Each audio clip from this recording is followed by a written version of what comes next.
Реформите на системот на специјализација и субспецијализација на медицинските факултети во Скопје, Тетово и Штип ќе започнат од новата академска година, соопштуваат од Министерството за здравство. Оттаму велат дека главниот фокус на оваа реформа е интерната медицина и општата хирургија. Министерот Азир Алиу изјави дека анализите покажале дека земјава има специјалисти со тесна профилираност и ограничена применливост во државата.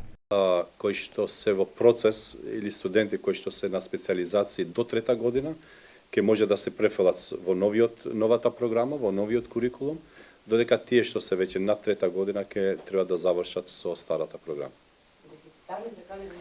Дефицитарните, да, идејата на креирање на тим за да може кардиолозите, хирурзите, интернистите да работат, нормално ќе одиме со мобилност до фаза додека ние креираме кадар кој што ќе работи во внатрешноста како full-time job. Според министерот ќе се воведе интензивна практична обука, особено во ургентната медицина и интензивната нега со ултразвук од аспект на нега, како стандардна вештина за секој интернист.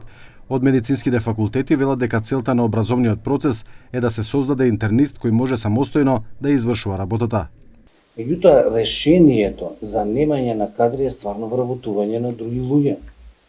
Значи, ја не го разбирам како е можно да фалат специјалисти по анестезиологија во било која болница, а директорот да ги упати на хирургија или да ги упати на кардиологија.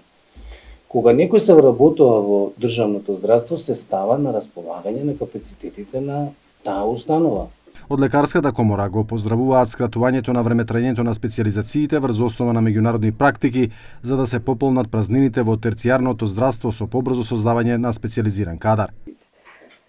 Доктор во Македонија ќе задржите ако го вработите и ако му дадете да се образува онака како што треба.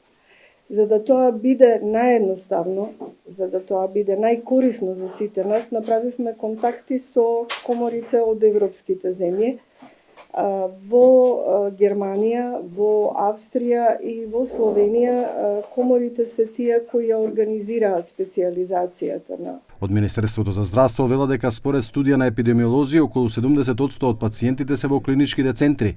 Тоа според нив предизвикало големо оптоварување во Универзитетскиот клинички центар Мајка Тереза, каде од сите други градови се упатуваат за подетелни прегледи поради недостиг на специјалисти.